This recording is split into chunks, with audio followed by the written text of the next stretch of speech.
Bienvenidas. Welcome all in person and online to the annual commemoration of the Martyrs. Welcome to the Great Lakes Cuyahoga River watershed. This is not a land acknowledgement, but a welcome. Indigenous peoples are not ancient history. We are still here existing, resisting, and protecting our most sacred relations, including the stewardship of Mother Earth. Though we have no state-recognized tribes in Ohio, these are unceded lands, home of the Haudenosaunee Confederacy, the Ofo, the Saponi, the Tutelo, the Catawba, the Shawnee, the Wyandotte, the Delaware, the Kickapoo, the Mohican, the Miami, the Mississauga, the Kaskaskia, the Anishinaabe Confederacy, the Mascoutin, the Neutral, the Erie, and in other parts of Ohio exist many other tribes and nations. Hundreds of tribes and over 100,000 natives call Ohio home. We are 2% of the state's population.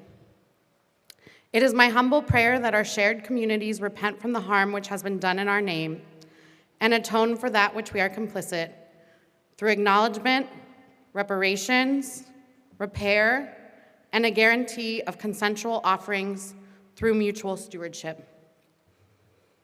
We gather together as the Inter-Religious Task Force every fall to remember, to say the names of those beloved to us who have passed, and to put ourselves back together in sacred community. I invite you to let your mind and body anchor into this time, into these few moments in front of us. Notice where your body is in your seat. Notice your breathing, its texture and its depth. Let your mind slow and connect with what animates you, what calls you to care for others, what asks you to practice compassion and love and justice. It may be your heart, your deity, your divine nature, your humanness. Thank you for being here and being in touch together. This annual ritual matters just as much as our Rapid Response Network letters matter and our fasts with witness against torture for the Muslim men in Guantanamo matters. It makes a difference when we speak some of the names of those who have been killed by state violence in the last year. When we declare that they, along with Ida, Maura, Jean, and Dorothy, are not forgotten. It makes a difference when we align our hearts and our spirits and spend some time set aside from the busyness of our lives. It makes a difference when we remember together. Ida, Jean, Dorothy, and Maura are our mentors and guides. The solidarity work between Central America, El Salvador in particular, and Cleveland was begun by these four individuals. The IRTF could not continue without being rooted in the remembrance of four women who chose to be in partnership with the marginalized and the oppressed people in a country far from their home. Their intentionality, their recognition of their freedom of choice, and their practice is the guiding force of the IRTF still today. Over 40 years after Dorothy, Ida, Jean, and Maura were killed, we continue to remember their legacy and continue to look at those we are asked to be in solidarity with as the leaders of this movement. Just 2 weeks before she was killed, Jean recommitted herself to this work of solidarity when she wrote, "Several times I have decided to leave El Salvador. I almost could, except for the children, the poor, bruised victims of this insanity. Who would care for them? Whose heart could be so staunch as to favor the reasonable thing in a sea of their tears and loneliness? Not mine, dear friend, not mine." A few years before she died, Ida wrote about her work in the Global South, saying, "Am I willing to suffer with the people here? Can I say to my neighbors, I have no solutions to this situation. I don't know the answers, but I will walk with you, search with you, be with you. This is the solidarity, not charity framework that we work from. In the words of Dorothy Kazel, do continue to be spirit-filled and challenging. The time continues to be ripe for resistance. The time continues to be ripe to challenge the human-made monsters of white supremacy, imperialism, and capitalism. The forces and systems that marginalize and oppress are wishing for our complacency, looking for our apathy, asking us to turn a blind eye to suffering. As the community of the IRTF, I invite us to consider how we have been complacent or how we've bought into the story that we were made to be independent and individualized. May we shake off such viewpoints. Let us recommit together in the name of Ida, Dorothy, Maura, and Jean, killed 44 years ago this December, and in the name of those killed by state violence since we last gathered together. The work is not done. Let us imagine together what will be possible when we are all free.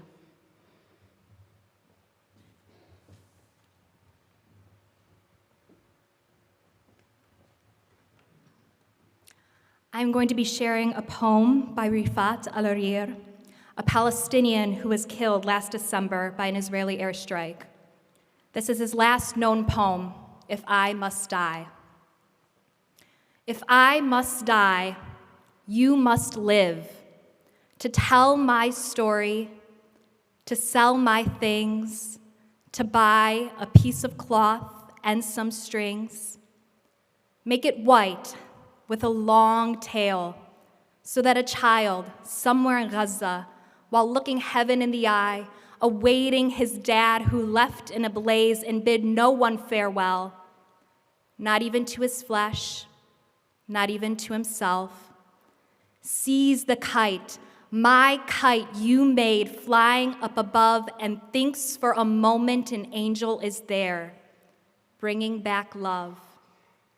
If I must die, let it bring hope. Let it be a tale. As the community of the Interreligious Task Force, we are making kites to remember, to remind ourselves of why we struggle for the liberation of all people. We are making kites here tonight to let others know that we have not given up. And we know that there are countless others who have not given up either.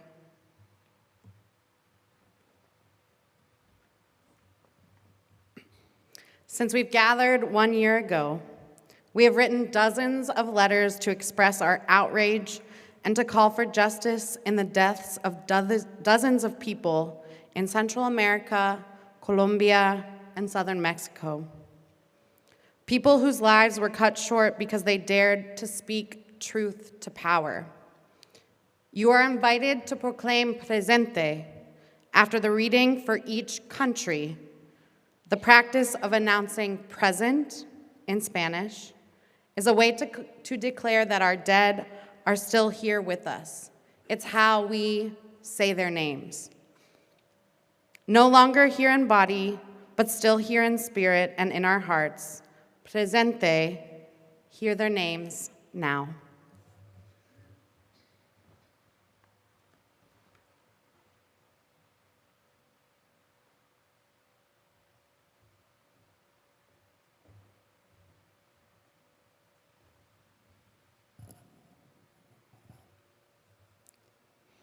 In Colombia, Juan David Chavez Oino.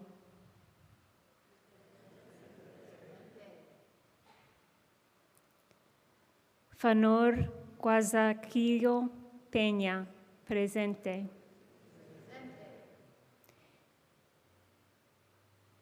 Pedro Pablo Sales Sánchez, presente.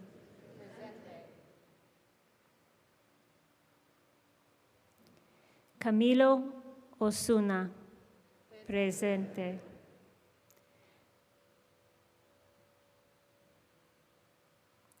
Robert Fernández, presente. José Enrique Roa Cruz.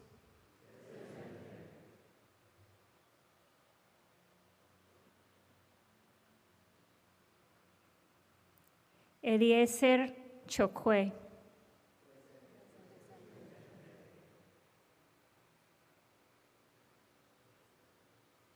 Ewar Yamid Moran Campo.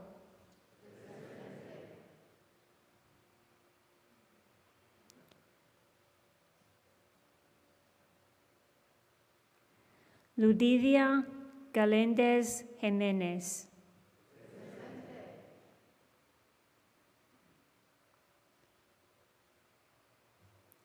Leonide Soto, presente.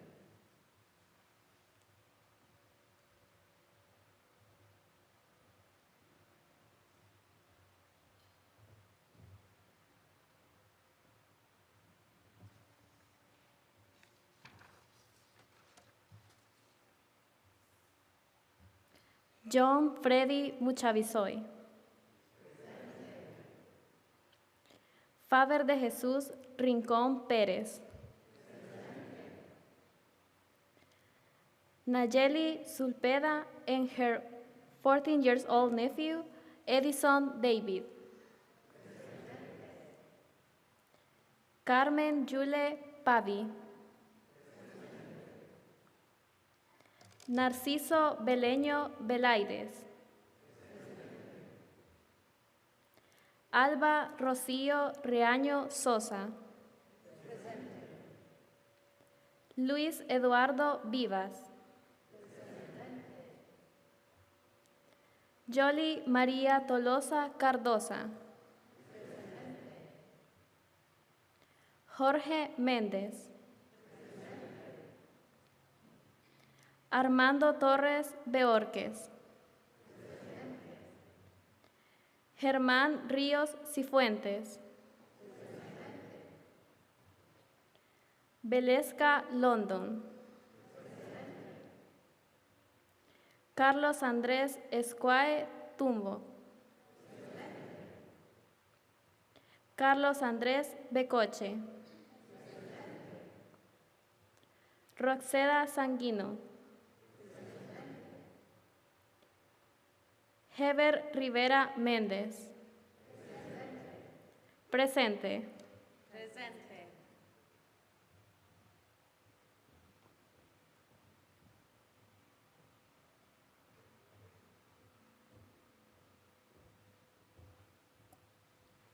En Guatemala, Noé Gómez Barrera.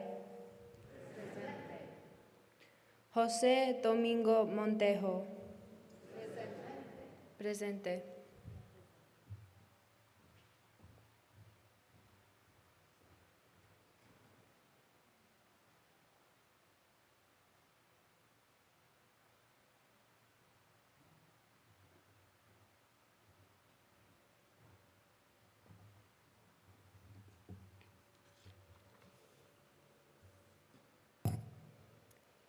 En Honduras, Francisco Javier Ramírez Amador. Marvin Dubón. Erlín Asbiel Blandín Álvarez. Juan Antonio López. Olman García Ortiz. Presente.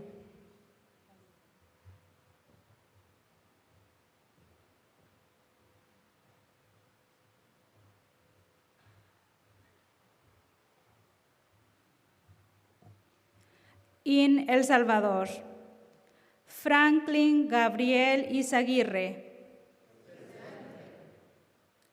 José Leonidas Bonilla. Presente.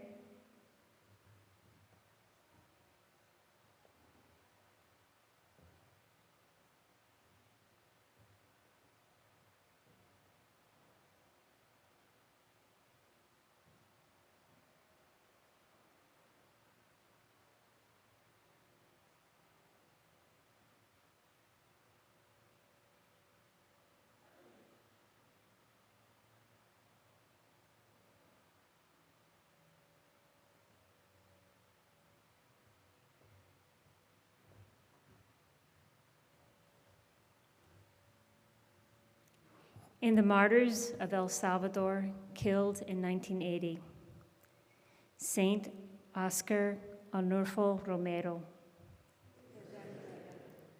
Jean Donovan, Sister Ida Ford,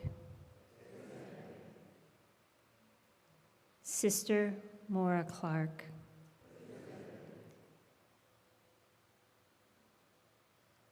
Sister Dorothy Kazel. Presente.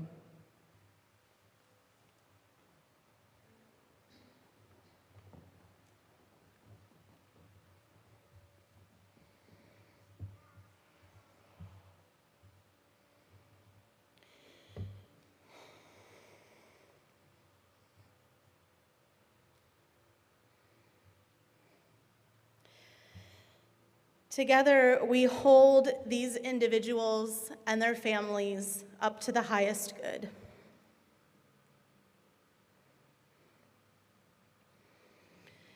We ask for conviction and presence of mind from those who have come before us.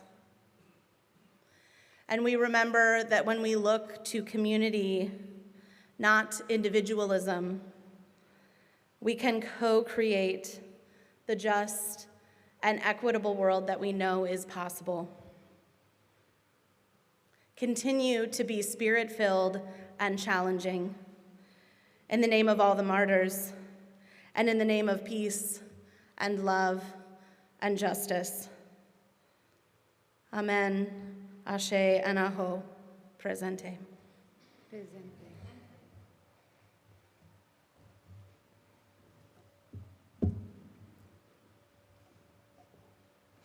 Can I have Marty come up and Lorena?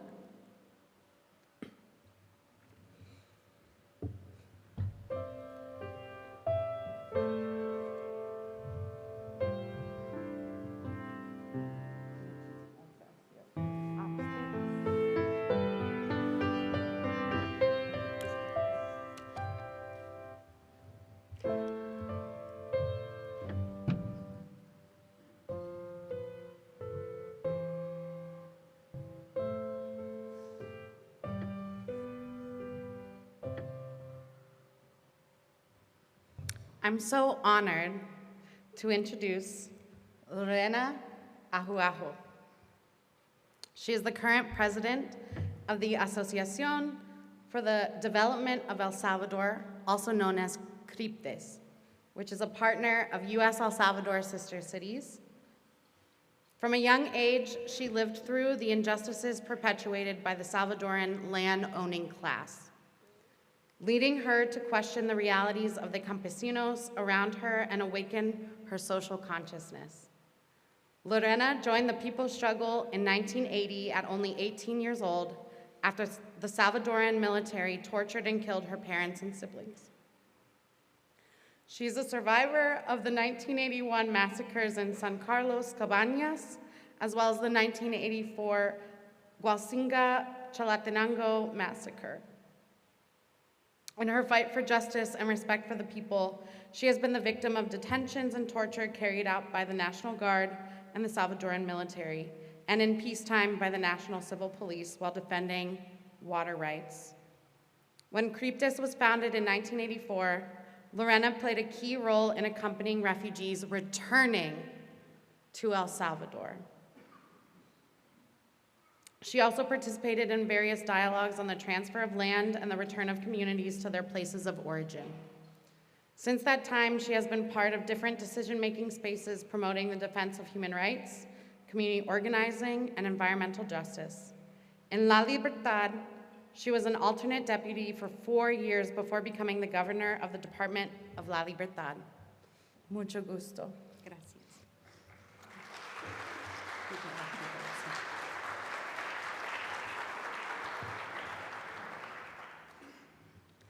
Buenas noches. Un saludo desde El Salvador para todos y todas ustedes. Is this, espera, Lorena. This is not on? Does anyone know how to turn it on? Okay, all right, thank you. Sigue. Para mí es un gran honor estar frente a ustedes en este homenaje de memoria y de gloria para las hermanas que ofrendaron su vida en El Salvador, así como Monseñor Romero y muchos otros mártires. It is a great honor for me to be here with you as you remember all of those who have given their lives in the struggle, and especially those who were martyred in El Salvador. En nombre de todas esas comunidades rurales para las cuales trabajo, es muy grato identificarnos en esta tarde-noche con todo el proceso salvadoreño. It has been our job to be active in these departments that you can see on the map, to accompany them in their struggle for rights. Mi nombre, como ya lo escucharon, es Lorena Araujo. Soy fundadora y presidenta de la Asociación de Comunidades Rurales, CRIPTES. And so my name is Lorena Araujo, and I am one of the founders and the president of CRIPTES, the Communities for Development in El Salvador, the Rural Communities for Development in El Salvador. Surgimos con la población que fue desplazada y refugiada por el conflicto que vivimos en El Salvador. We came out of the communities that were displaced during the conflict in El Salvador. Un conflicto que sucedió por la injusticia social. This was a conflict that started because of the injustice in El Salvador. La lucha por los derechos humanos, por la defensa de la vida, de un trabajo digno y de mejorar las condiciones de vida de la población marginada y oprimida, nos llevó a ese conflicto. The struggle came out of the desire of the people for justice and for their rights. Y eso duró 12 años, oficialmente. And so officially, this struggle, the armed struggle, lasted for 12 years. Tuvimos la pérdida de muchas vidas humanas, There was so much loss of life, de muchos desaparecidos and many disappeared, y de miles de huérfanos, and thousands of orphans. y también tener que sufrir la pérdida de estos guías espirituales como hoy es San Romero. And we also suffered the loss of our spiritual leader, Monsignor Romero, Y las 4 religiosas que hoy conmemoramos, que dejaron su país para acompañar a este país que vivía esas inclemencias. and we lost the 4 religious women who you are honoring tonight as they came to El Salvador to work with us for justice. La persecución fue tan cruel que vivimos el que esas manos que se ven ahí pintadas indicaban a cada familia que esa sería la siguiente víctima por ser asesinada. This persecution was so severe, and that all the families in the country lost somebody, either through death or persecution in other ways. Con todo eso hemos trabajado, hemos sobrevivido. But we have survived. Hemos conmemorado a nuestras víctimas. And we have commemorated the victims. Vivimos, lamentablemente, esa guerra que estuvo acompañada por más de $1 millón diarios para destruirnos por el gobierno de los Estados Unidos en esa época. And so during this time of conflict, your country gave more than $1 million a day to help repress us and kill us. Supimos diferenciar en medio de estas angustias y de este dolor qué era el gobierno de Estados Unidos y qué era el pueblo de Estados Unidos. And during this time of such repression, we were accompanied by many people from the United States. Y que esos miles de desplazados y de refugiados que salieron del país, en su regreso, And so thousands of people were forced to flee the country to go to places like this refugee camp. fuimos acompañados por mucha solidaridad. And we were accompanied by a lot of solidarity, international solidarity. Por muchos ciudadanos y ciudadanas estadounidenses.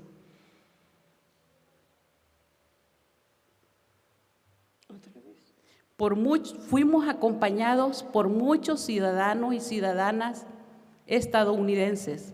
And we were accompanied by so many North American citizens, men and women. Es así como surgió Ciudades Hermanas acompañando a Criptes. And this is a picture of some of the people that were being accompanied. Y por eso hoy también estamos aquí con ustedes. And so that's one of the reasons why we are here with you today. Ese trabajo que hemos hecho por 40 años en Criptes ha estado acompañado por esta solidaridad. And so this work that we have been able to do with Criptes has also been made possible by solidarity. Hemos reconocido el valor que tiene la solidaridad acompañando estos procesos en momentos muy difíciles. And we appreciate and have seen the value of solidarity accompanying us through so many difficult moments. Y ese es el espíritu que pienso y creo en que tiene esta noche con ustedes.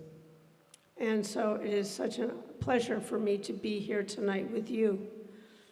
En aquel momento nos acompañó la solidaridad, Ciudades Hermanas, en denunciar los crímenes que estaban sucediendo. And so one of the things that happened was the Sister City projects. Y fue buena esa denuncia, fue muy importante. It was so important for us. Trabajamos mucho como comunidades para llegar a los acuerdos de paz. We worked very hard with the communities to help reach the peace accords. Y creímos en que habíamos alcanzado la paz. And we thought that we had achieved peace. Yo me organicé desde muy joven para cambiar ese país.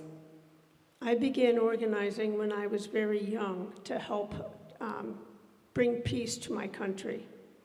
Creí en que íbamos a tener el acceso a la tierra, el acceso al agua, el acceso a un salario digno y a una vida más justa. I thought it was possible that we would have access to land, to water, to a minimum salary, and to a just life.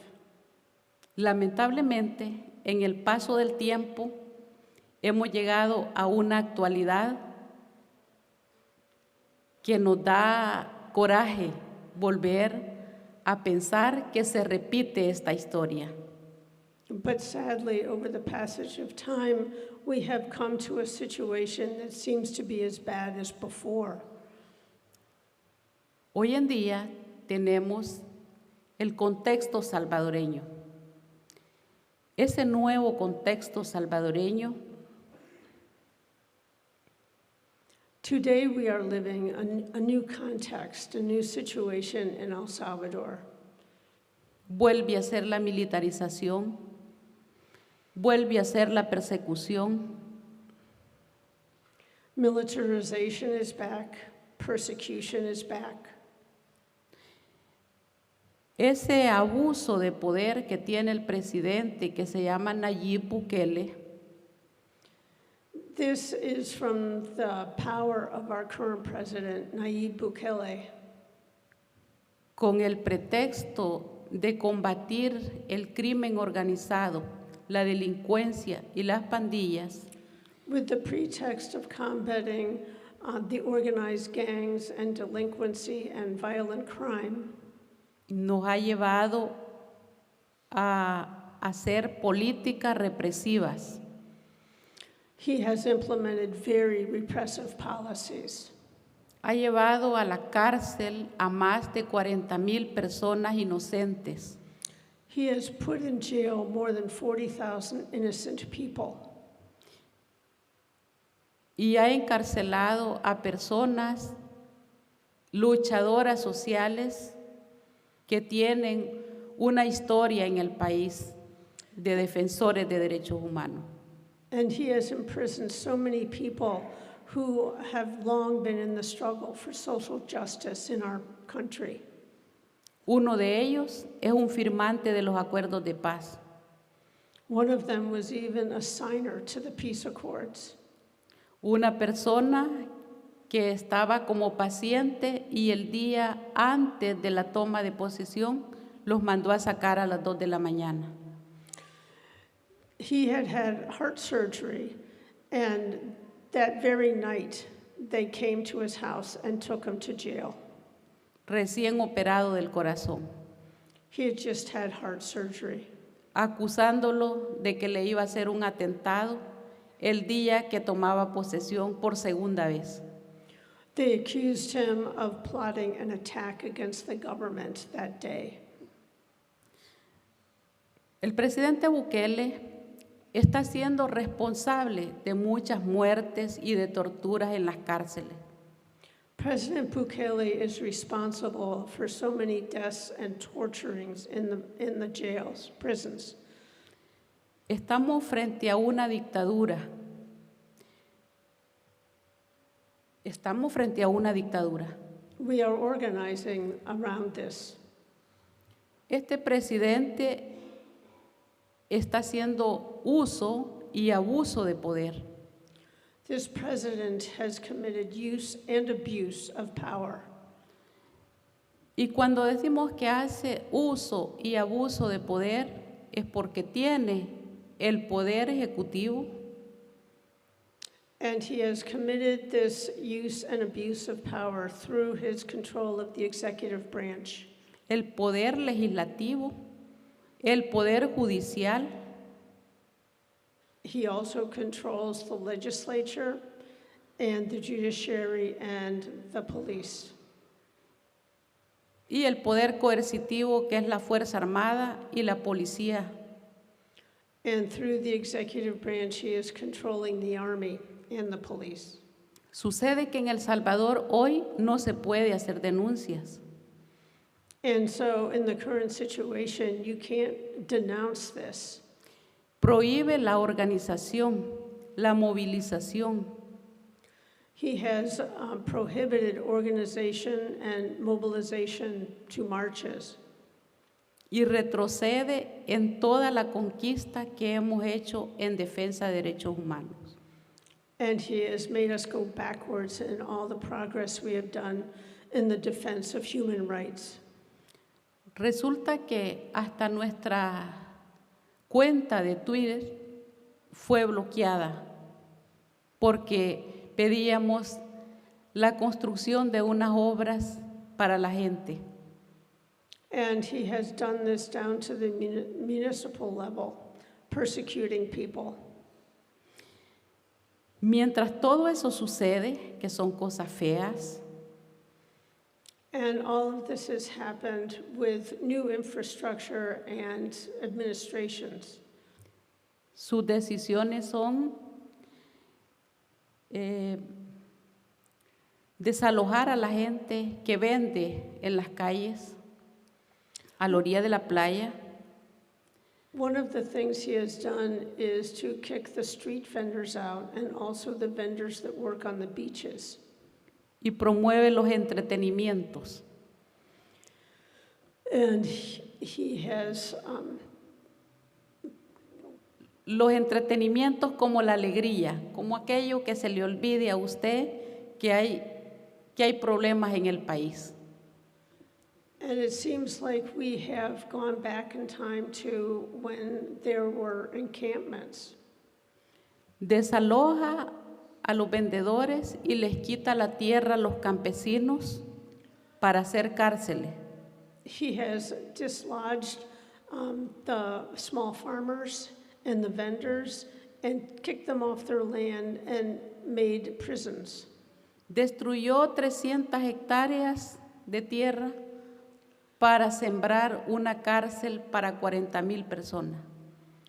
He kicked so many campesino families off their land, off of 400 hectares, in order to make a prison for 40,000 prisoners. Piensa también derogar la ley sobre la minería metálica para darle paso a las empresas que vayan a extraer. And he also reversed the law that we had put in place against metal mining. Empobrece cada día más a la población. And he is still repressing the population. Mientras la situación económica en el país es difícil, The economic situation in our country remains very difficult. el presidente se dedica a despedir a jueces, a maestros y a médicos. The president is taking away salaries from our teachers and our doctors. Entonces pueden imaginarse ustedes lo difícil en El Salvador. And so life has just become so difficult in El Salvador. Mientras usa todas las redes sociales que tiene a su función, He is using all the powers that he has access to. y le hace saber al mundo que él es el mejor presidente del mundo And he thinks he's the best president in the world. y que ese es el país más seguro del mundo. And that our country is the safest country in the world. Y sí encontramos soldados por todas las calles. And it is true that there are soldiers in every corner of the country. Pero es desmedido el presupuesto para mejorar condiciones de vida de la población. But he is using the budget that should be used for the benefit of the people. Para el próximo año, al 2025, le ha bajado el presupuesto a salud y a educación. And so he has made up a budget for the coming year that really gives all money to the executive branch. Y aumentó el presupuesto para Casa Presidencial y para defensa, o sea, para la Fuerza Armada.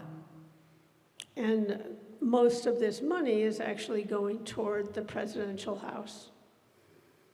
Entonces, ¿por qué estamos aquí nosotras?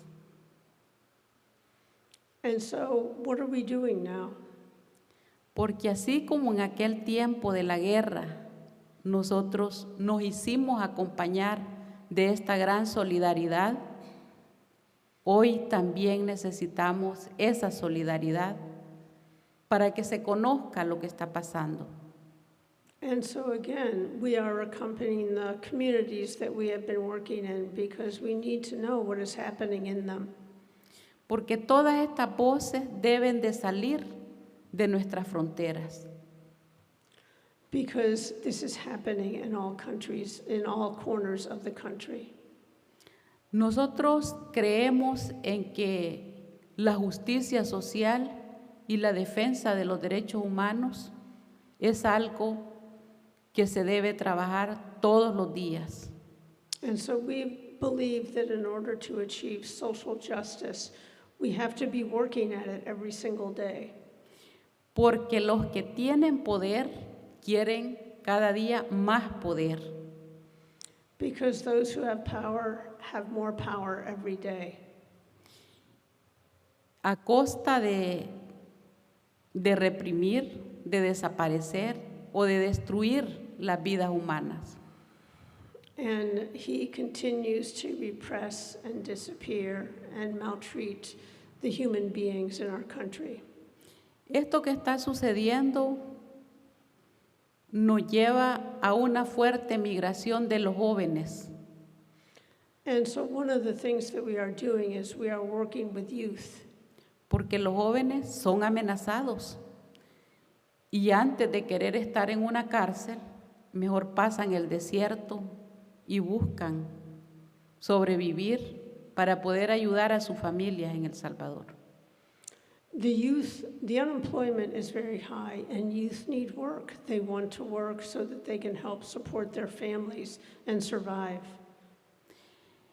Entonces, esto nos preocupa tanto porque nosotros creíamos que habíamos llegado a tener paz en algún momento, que la lucha que libramos era para la tranquilidad, para mejorar, para superar todo esto y para hacer el país ejemplar, pero en defensa de derechos humanos, en reconocimiento de esos derechos.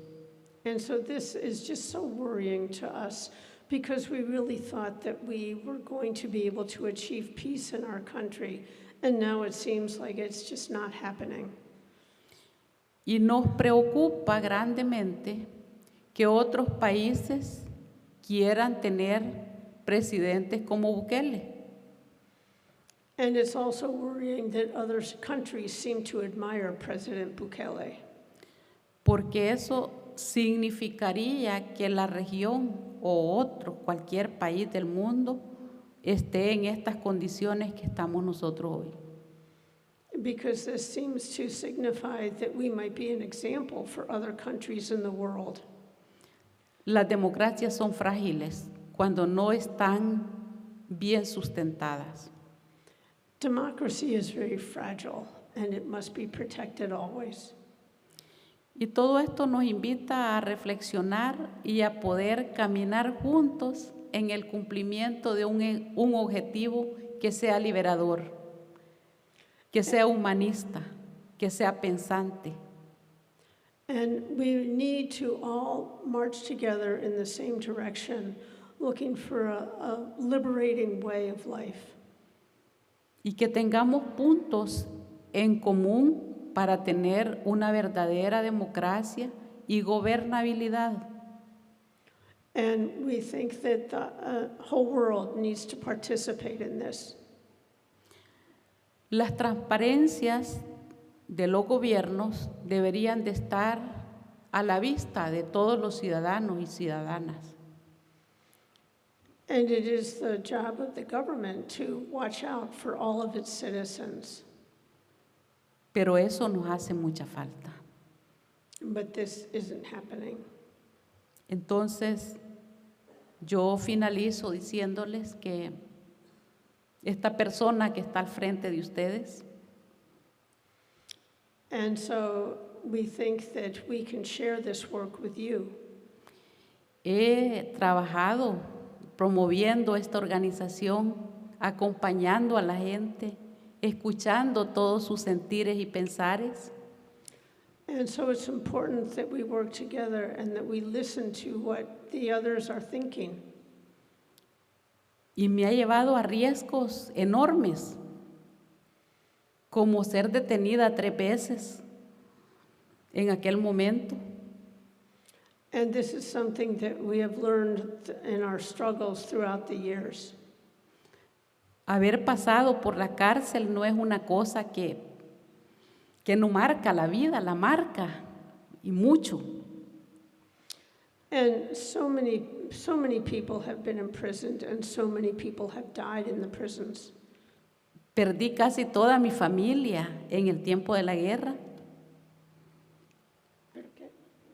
Perdí casi toda mi familia en el tiempo de la guerra.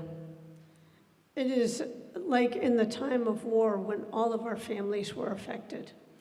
Y es esa misma razón por la cual sigo aquí frente a ustedes hablándoles que la injusticia es irracional y no podemos seguir conviviendo con ella. And so this is why we continue to struggle. It is not reasonable to think that we can continue living like this.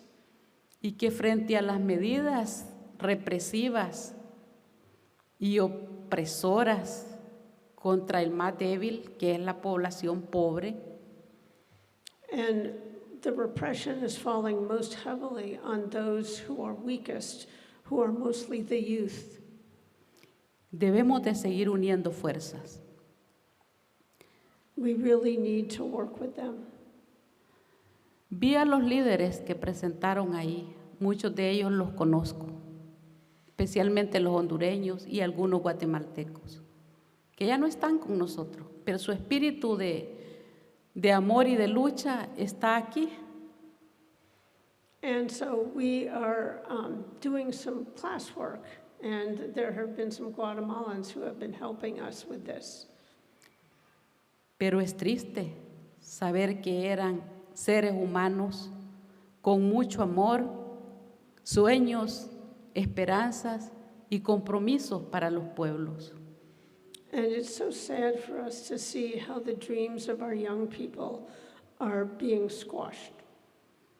Así que, en honor a ellos y por toda esa sangre que ha abonado nuestras tierras en El Salvador y en otras partes del mundo, sí creo que debemos de seguir siendo gente pensante y de bien para caminar juntos. And so we really need to keep up the international struggle and work in solidarity with people all around the world. Les agradezco profundamente este espacio porque en El Salvador no lo tenemos para hablar. And I thank you very much for listening to some people from El Salvador. Y puedo seguir hablándoles de muchas otras cosas, pero creo que hay que pasar a otro momento. I Así could que keep muchas on gracias. talking about so many things going on in El Salvador, but I think that's enough for now.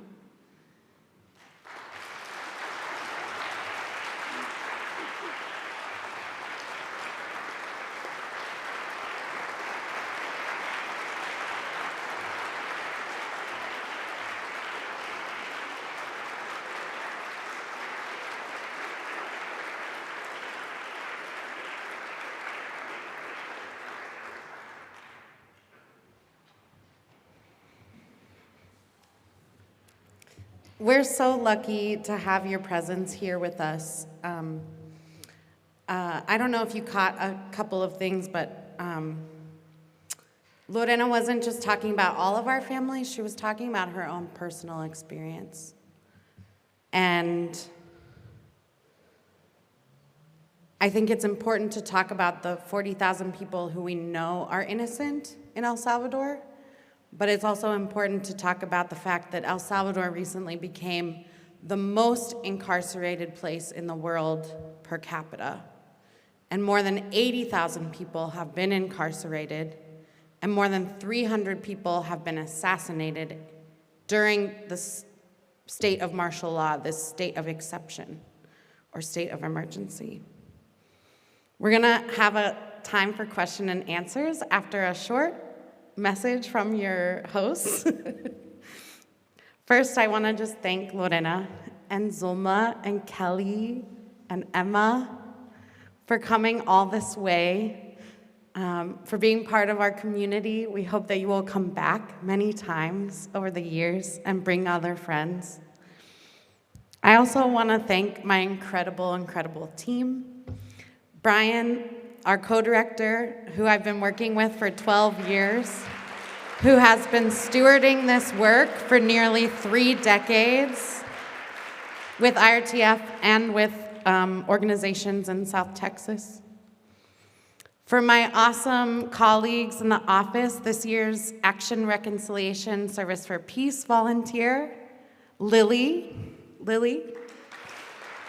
She's in the back giving a small wave, being shy. And I have one other person who might work in the office that I'll talk about in a second. I also want to thank our incredible volunteers. Ren, who has been volunteering with us incredibly for the past 2-3 years. They're in the back, our incredible fair trade extraordinaire, who also helps with rapid response letters and so many other things. Deanna, who's been coming in once a week for several years. Dee Dee, who has made it possible for us to communicate with all of you our thanks and our happenings, who is our database administrator. Can we give a round of applause just for Dee Dee?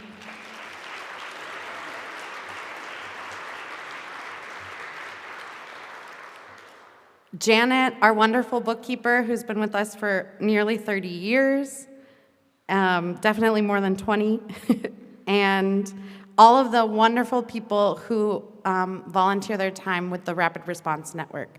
We take on 72 urgent human rights cases every single year, people whose lives are under threat or whose family members have been assassinated. And we do advocacy around those cases, and we take on those cases because those people have chosen to be public, to ask for their story to be amplified. We want to honor people who decide to keep their information secure and their privacy, and so we want to respect that. We never start a relationship with anyone that is one-sided, where we're disrupting the local economy or anything like that. But those cases really are the center of our work. They inform how we see the world, what types of collective liberation we can dream and envision, and what exactly it is that we're trying to uproot. And I would be remiss without highlighting our really awesome team of working board members. So when I call your name, please stand up or give a wave.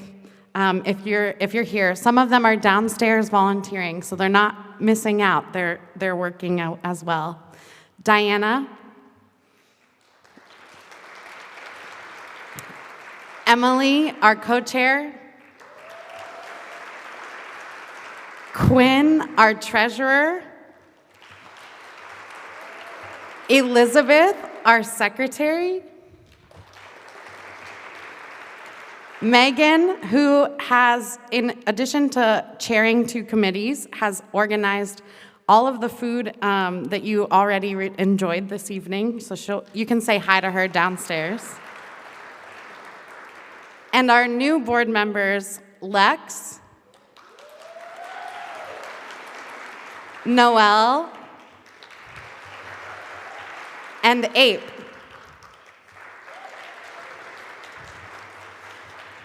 Last but not least, I'd like to invite my incredible partner up to the front, Mark, who's been volunteering for IRTF for 8 years, full time. But he's going to tell you a little bit more about his story, and then we'll have time for question and answers before dinner from Lorena. Thank you.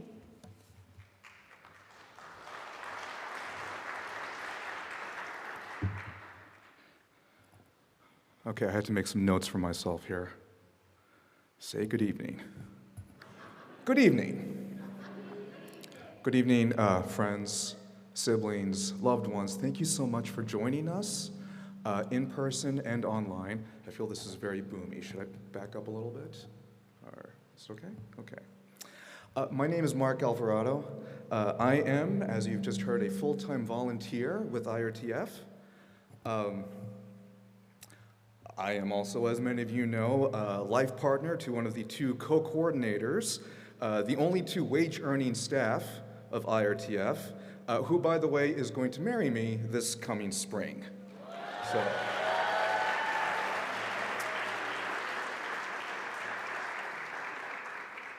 It's not Brian, he was already taken. Many of you have also heard it's also my birthday, so. For these reasons, I assume for these reasons, I get to stand before you here today and ask you for money. In my early 20s, I briefly held a job selling vacuum cleaners, not door to door, but in people's homes. I sold a grand total of 2 vacuum cleaners. One of them was to my father. I lasted a month in that job. But I remember one thing from a mandatory seminar, and that was ABC, always be closing. So, I will say right now that your gift today will benefit IRTF, as well as our esteemed guests and our partners, US El Salvador Sister Cities and Cryptes. Ushers are currently passing out slips with a QR code that you can scan with your phone, which you can use to make a monthly or one-time gift. Also, in honor of IRTF's 44 years of witness, advocacy, and resistance, we have a new 4x44 initiative in which IRTF is seeking 44 new donors to make a $4 monthly contribution. And of course, we also have good old-fashioned pledge cards, the slips that you see in each of the pew, for those of us who prefer to use them. IRTF has persevered for 44 years, primarily through the generosity of individual donors. 89% of our funding comes not from corporate sponsors or major corporate or government grants that come with strings attached, but from individual supporters like you. And for that, we humbly and profusely thank you. Okay, that's my first closing. Now I'm going to tell you why this is important to me. Make yourself comfortable. In the summer and fall of 2016, I was a full-time volunteer fellow, or whatever they wanted to call me, with a presidential campaign, which ultimately did not win.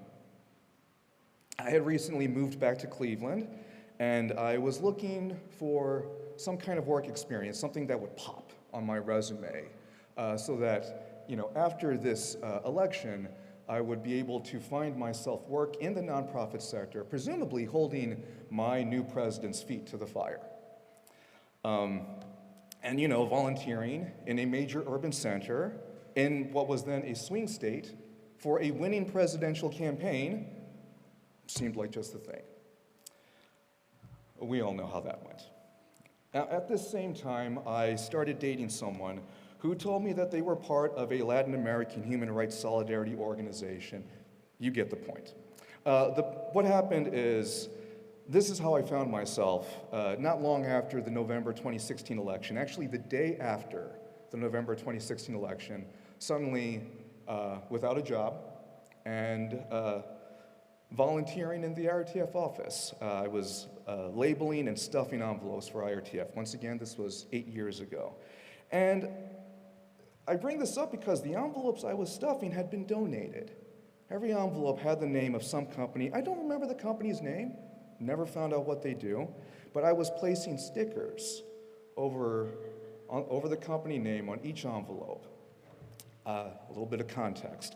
My previous long-term job was as a clerical assistant at Harvard.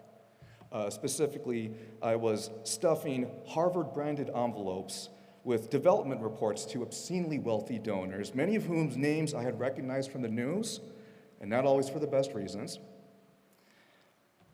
So coming to IRTF, the idea of sending donated paper with the letterhead covered up to our donors kind of made my Ivy League adjacent sensibilities a little bit uncomfortable. But I was told, this isn't Harvard. IRTF supporters will understand.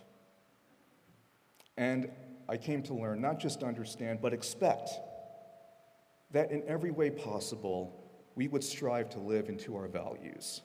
of humility over hierarchy, of invitation and inclusion over intervention, of solidarity over charity, that nothing and no one will be treated as disposable.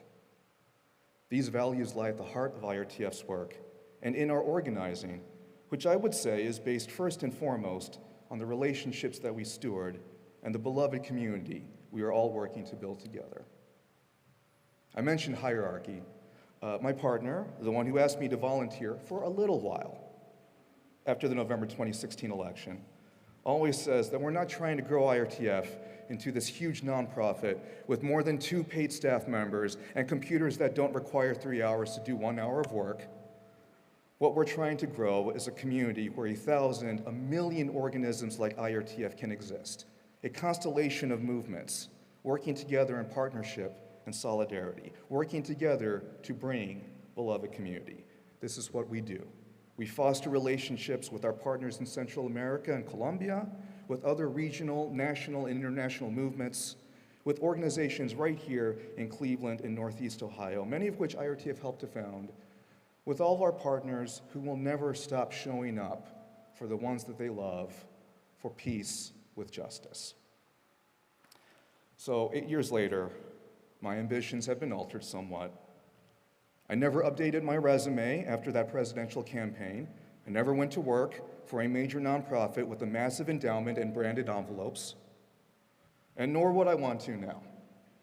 My ambition is to remain in relationship, to build community, to do it with IRTF, where we maintain nonprofit status to avoid paying into the US war tax, where 89% of our funding does come from the generous donations of individuals like you. I have remained a volunteer with IRTF, giving of my time and myself for 8 years and counting, because it is here that I, like so many others, from our longest tenured volunteers to our newest youth interns and leaders, it is here where I have found direction, purpose, community, and home.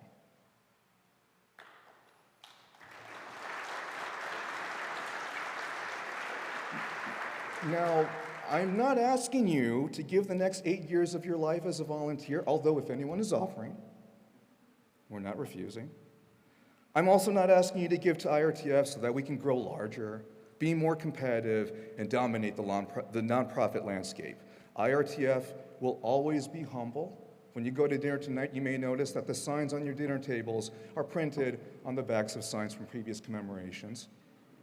We're always going to do that. We will always be humble and not wasteful, except in our love. Instead, I'm inviting you to find what I have found here: direction, purpose, community, and home.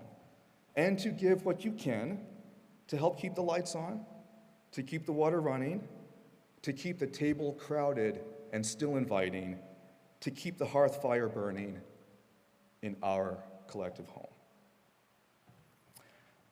Again, always be closing. Again, your gift today will benefit IRTF as well as Criptes and US El Salvador sister cities. You can, again, give using the pledge cards on the pews, the QR code slips that have been handed out. If you are joining us from home, you can visit irtfcleveland.org and click Donate. Let us work together to keep our home.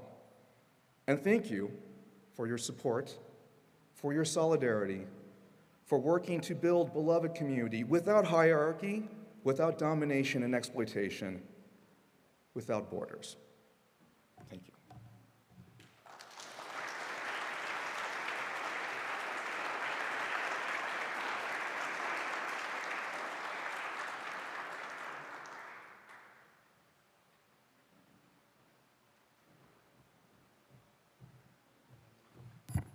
Thank you for sharing your story and your sacrifice.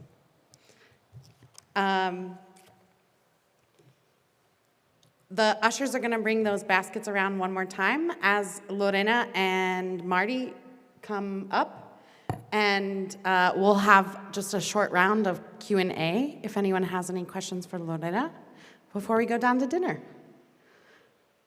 Am I forgetting anything? I don't think so. Okay. Lorena? Question and answer? See? You want to come with her? Come on up. We would love to have you.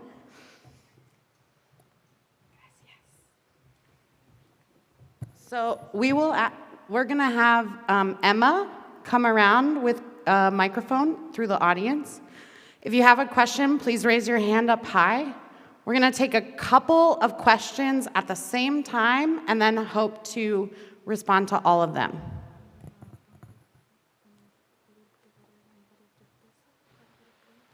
Thank you very much for coming. My question is, how is the climate crisis affecting the social, political, and economic situation in El Salvador? All right, and can we have that question translated, please? Okay. All right, and any other questions that we can include? Beautiful.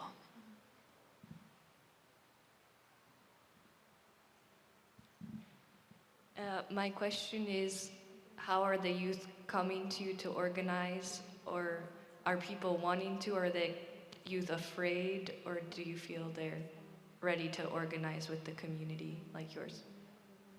All right, and one more right here.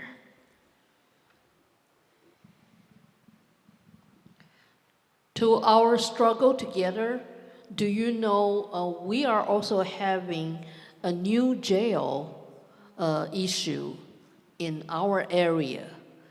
The government not ask people's decision, they just make their decision on behind doors. They want to move the jail to make it bigger, sure new, but bigger to incarcerate more people.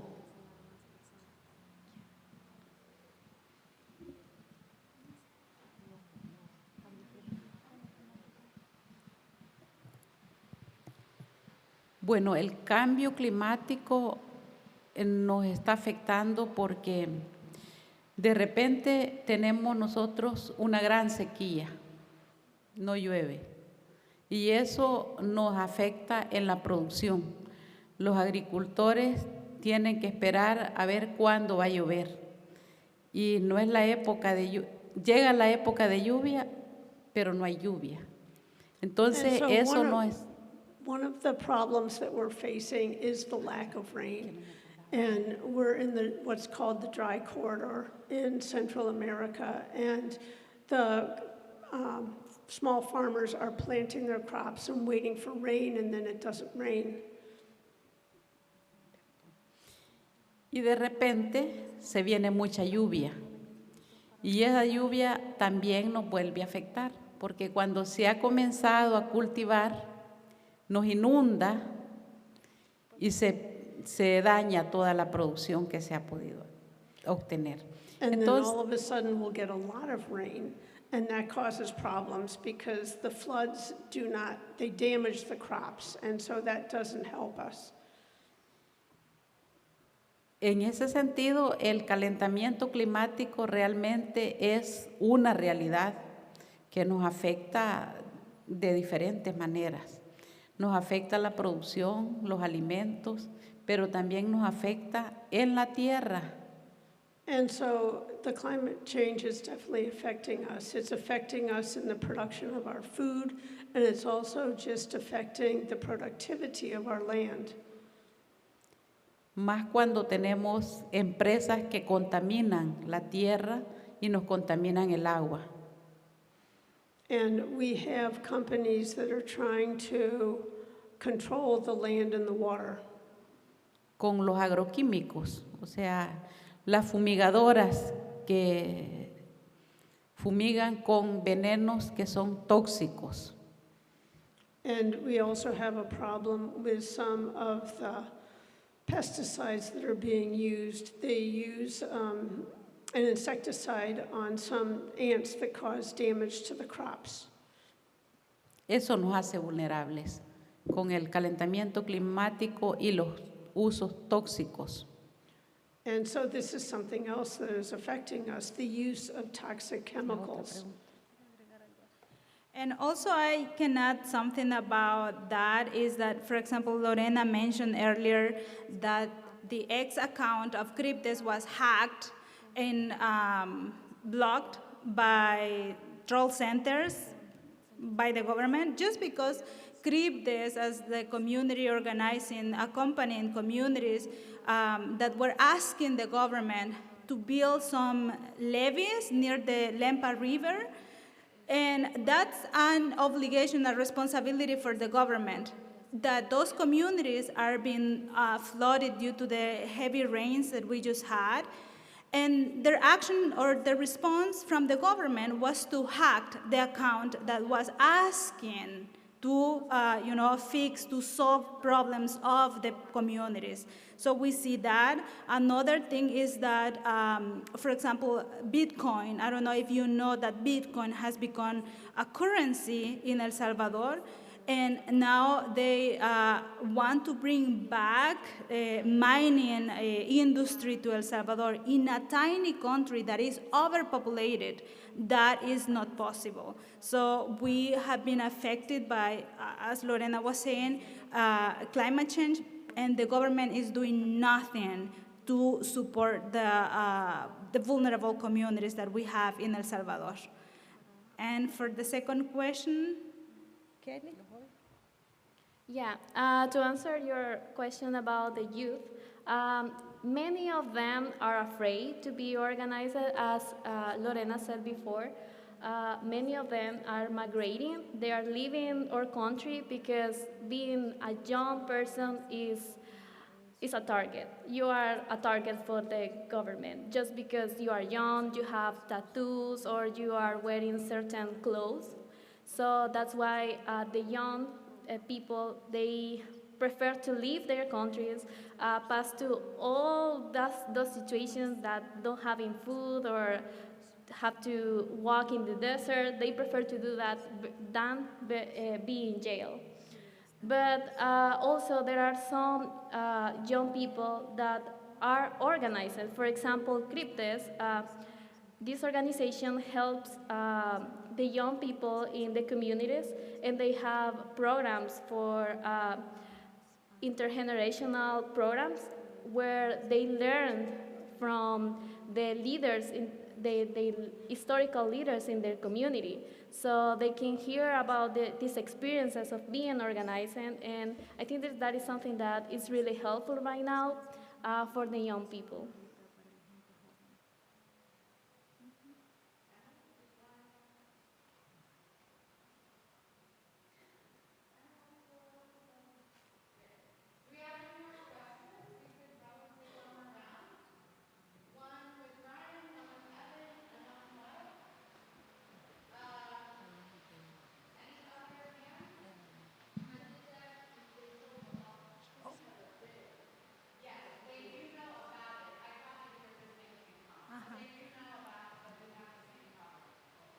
Yeah, thank you. What can we as single persons do to support you in El Salvador?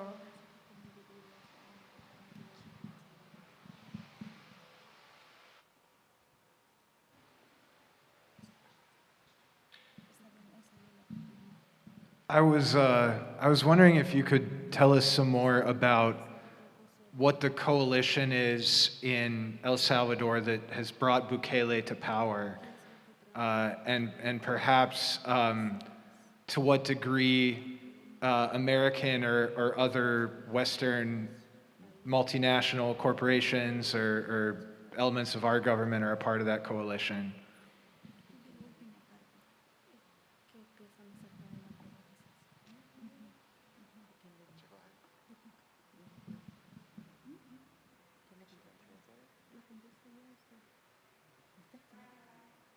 One more. Do you have a question? Just kind of tailing off of that, what is your hope for U.S. support that we put pressure on Bukele to cease these human rights actions and change his ways? So, thank you. That's a good one.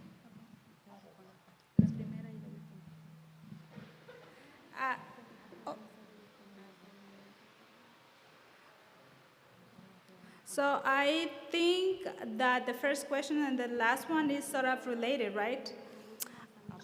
So Lorena started the presentation providing a background of the historical context that we lived. At least I didn't live that, but my parents did, and my whole community did. And something that we saw that helped our communities to go back to their places is international solidarity. Our voices are not heard in El Salvador. People that are human rights defenders are being persecuted by the government. They have been targeted and tagged as criminal defenders. They have been tagged as gang-related, criminal-related. Similar to the war times or before the war, that campesinos, just because they were demanding the government for the right to have land, to grow their crops and to have land, to have their own houses, they were said that they were communists. And they didn't know the meaning of that word. They just wanted to have their own land, to have and enjoy and exercise their rights. Similarly, that's the context that we are facing. We are seeing militarization. We are seeing that the budget of the nation is being used to increase defense, to increase armed forces. And that has been used to intimidate people. So we ask you to be informed about what's going on in El Salvador. We don't know for sure how the funds from the US government are used in El Salvador. We know that the El Salvador government is receiving funds, but we don't know because there are no resources where we can find that information. What we have seen, like esporádicamente, like sometimes, is that the government of El Salvador is saying that the US government has provided like ships, like weapons or military tools to combat organized crime, to combat drug dealers. But we know that that is not happening. We know that the armed forces are being used to intimidate human rights defenders, to oppress and repress community leaders, as we have seen. So our invitation to you all is to be informed about what's going on in other countries and what's the role of the US government. Also, we ask you as groups that are in solidarity with El Salvador and with other peoples, other pueblos, to speak for all these voices that cannot be heard in their own country, and to write letters or to make phone calls to your representatives or to people that are making decisions in your country so they can stop funding wars in Gaza, in Palestine, in, like in other countries. So that's something that I can say, but also I invite others to share.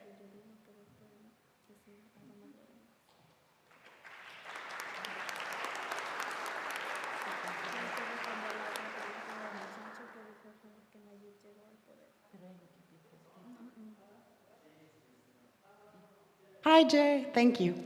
Sorry, I don't know how anything works. The last thing, if I may say, thank you for what you just said. Lorena, you talked a lot about the return of refugees who left El Salvador, who wanted to come back. And I think that's a really important thing to learn from, that we don't know a lot about what historical memory and rematriation looks like. And so if you have anything to share about that really quickly before we finish our Q&A, that would be incredible.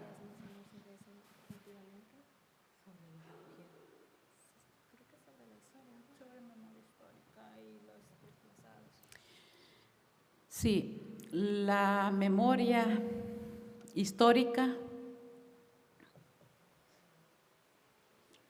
The historical memory.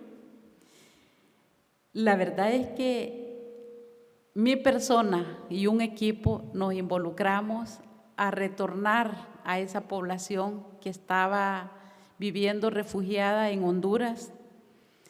And so I never left the country, but I was able to help the people who came back who had been living in the refugee camps in Honduras. Realmente los refugiados en Honduras era un lugar de concentración, era un hacinamiento de esa población ahí, pero la guerra los obligó a ir ahí para salvar sus vidas.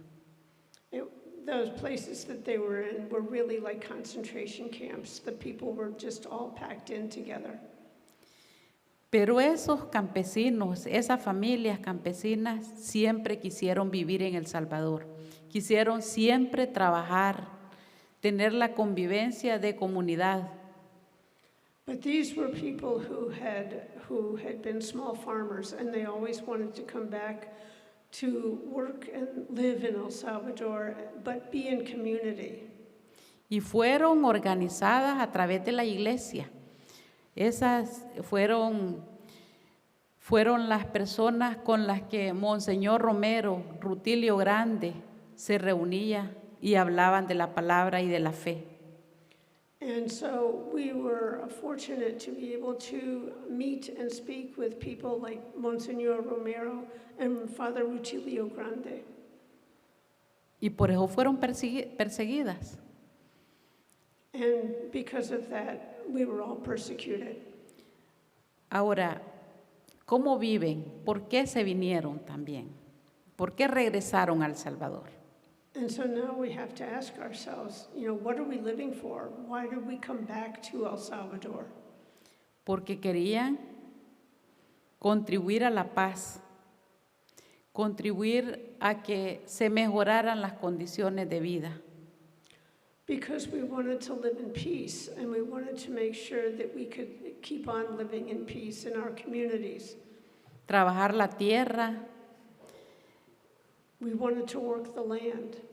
Y comer de esos frutos que se cosecharon en la tierra. And we wanted to enjoy the fruits of our labor from our land. Y seguirle aportando desde la comunidad a esos espacios de democracia, a esos espacios de fe, a esos espacios de confianza. And so it was important that we keep on with these steps toward democracy and these steps toward peaceful living together. Con esa gente, con todos ellos, trabajamos la educación popular. Muchas no podían leer ni escribir y esa herramienta nos sirvió para que maestros populares hicieran la educación. And so we worked a lot with these communities, and we had what we called the people's teachers, who helped people study about how to better live in community. Y desde esos campamentos allá en Honduras, también aprendieron a ser promotores de salud y darle la asistencia a esa familia. And in the camps in Honduras, they also learned how to be health promoters and to work to make sure that families stayed healthy. Entonces nosotros tenemos una riqueza de aprendizajes viniendo desde esos campamentos. And so we have a wealth of knowledge that we learned how to work together in the camps, the refugee camps. Habían otros campesinos hondureños que decían, ¿y estos salvadoreños cómo hicieron producir en ese campamento donde la tierra no tenía las condiciones para cultivos de maíz? And so people were just so amazed at how the people living in the refugee camps learned how to produce, because we didn't have land to produce corn on, but we were able to produce other things for ourselves. Y allí cultivaron, fueron a buscar tierra para ponerla ahí, para poder cultivar hortalizas, sembrar maíz y tener los elotes, hacer el atol y hacer la convivencia comunitaria. So one of the things that we were able to do was to grow a bit of corn so that we could make our traditional drink, atol, and drink it together as a community. Entonces de allí, de ese montón de gente, salieron muchos líderes. And so out of these camps and this work came many leaders.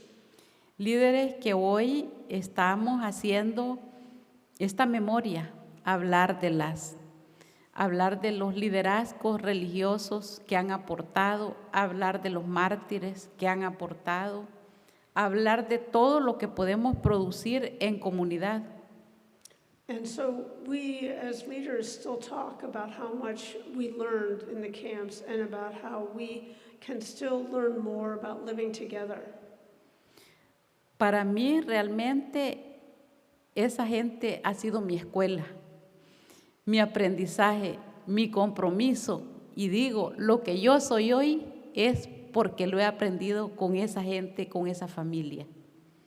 And so my commitment and my struggle comes from working with these families because they work so hard to survive. Y pues me llena de satisfacción de que hoy tenemos muchos jóvenes que son becados, unos por ciudades hermanas, otros por otras instituciones, y hemos llegado a crear una casa universitaria donde jóvenes de las comunidades vienen a Criptes para estudiar en la Universidad del Salvador. And so we have been able to secure a lot of scholarships for young people, both through Criptes and also from some of the other NGOs working with us. And these students have been able to come from the rural areas and stay at Criptes and study in the university. Y el compromiso es que esos jóvenes, cuando salgan y sean profesionales, devuelven su conocimiento a la comunidad. And these scholarship students have a commitment to work in their communities once they become professionals. Y así hacemos con las mujeres. Las mujeres aprendieron a bordar en los refugios y hoy ellas bordando escriben la historia. Esto que les he contado lo escriben bordando, lo hacen bordado.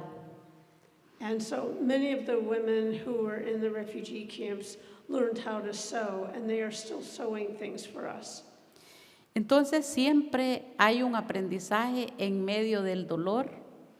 Esos trabajos colectivos nos han ayudado y nos han inspirado a trabajarlos en El Salvador, a compartirlos con otros países, con otros procesos. And so we have learned that it is always possible to keep on learning, even in the middle of so much pain. And so we are still teaching ourselves, and we hope to be teaching people from all over the world how to do this.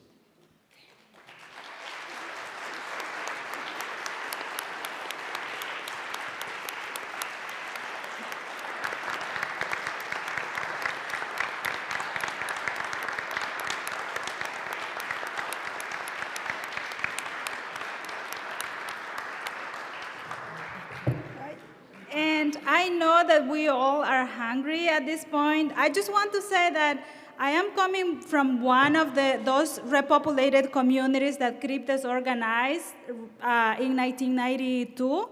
So my family arrived to that community that was completely destroyed during the armed conflict, and then communities started from zero, doing community organizing. So the work that Criptes is doing, besides promoting the development of rural communities, is to teach and share experiences and have all the learning experiences with communities, like many communities, and to be aware about the issues that we are facing and how we can empower or how we can advocate for our own rights in our community. So we really invite you to go to El Salvador and visit one of our communities.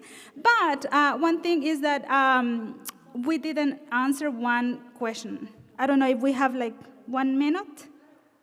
See? And I think the question was how Bukele got, came to power. So first of all, so Lorena mentioned the peace agreements, but something important that was not included in peace agreements back in 1992 was the economic peace. So everything related to institutions, related to human rights, that was included, but nothing to improve the economic conditions of people. So during the 20 years under rightist governments, many neoliberal economic policies were implemented that affected campesinos, that affected peasants. And then we had 10 years of leftist government in which communities saw some improvements in their lives because there were some social programs that were helping them.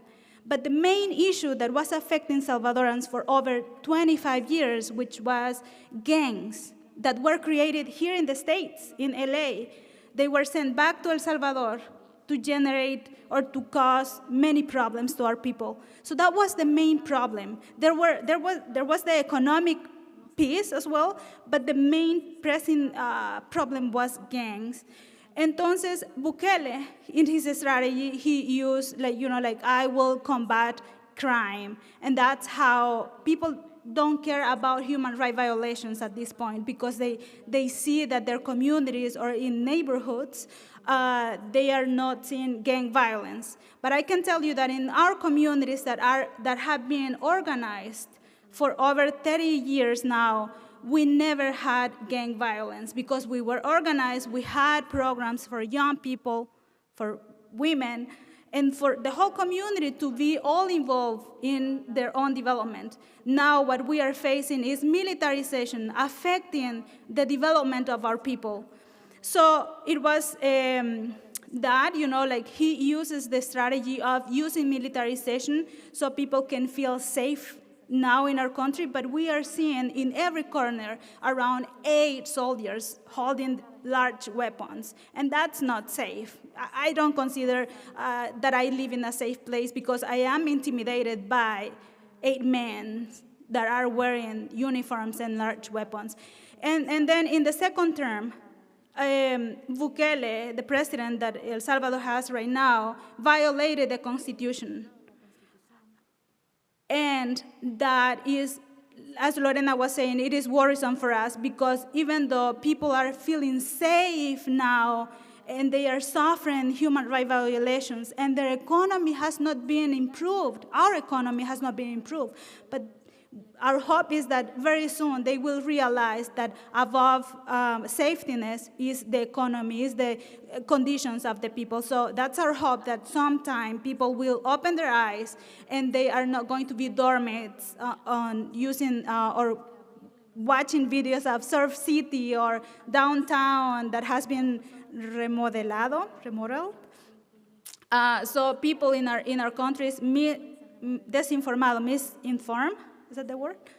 So that's, how dangerous social media can be, that when there is a person that is a tech savvy and is manipulating the mindset of the people. So I don't know if I answered your question, but perhaps later we can discuss more, or you can reach out to us for more questions.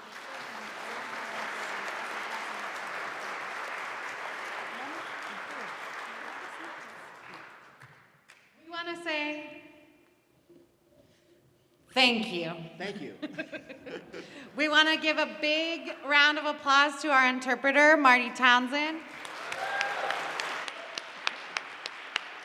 We're so grateful you've been part of our community forever, and we're so grateful for that. And we're so grateful for our guests. They have a table right in front of the food station downstairs. If you want to talk to them after everyone gets a bite, that would be great. Just don't hold up the line while you're doing that. We want to thank the people of Pilgrim Congregational who have been good friends of the IRTF for as long as I can remember. And I want to recognize Catherine Schultz, the property manager, who helped make this happen. And Pastor George, who's here with his husband, Michael. And Pastor Jay, who's been running our tech. And hello, live stream people out there somewhere. As we go downstairs for the meal in a minute, I just want to thank everybody again for coming. It'd probably be easier to talk about the menu now than to try to scream over everybody in the hall. We have a totally gluten-free menu, and most of the options are vegan. The rice is vegan. Most of the pupusas are vegan. The salad, believe it or not, is vegan. We kept the chicken and ranch out of the salad. And I don't know about the desserts because we asked for potluck desserts. We'll see how that goes. We're also, because we care for this planet and we hope that she remains with us for generations to come, we are composting everything. So please do not look for a trash can. Yeah, you can applaud that, yeah. Please do not look for a trash can. They're supposed to be hidden. We are going to sort and compost everything. We know there will be no food waste because the food is so delicious, you'll just eat up everything on your plate. So we're going to ask Dee Dee and others to open those pocket doors, and Diana, and you can go through the theater and back the way you came, either the elevator to the stairs, or many of you know the direct stairs out this main door. I probably forgot one or two things, but we're all hungry, so let's go downstairs and eat.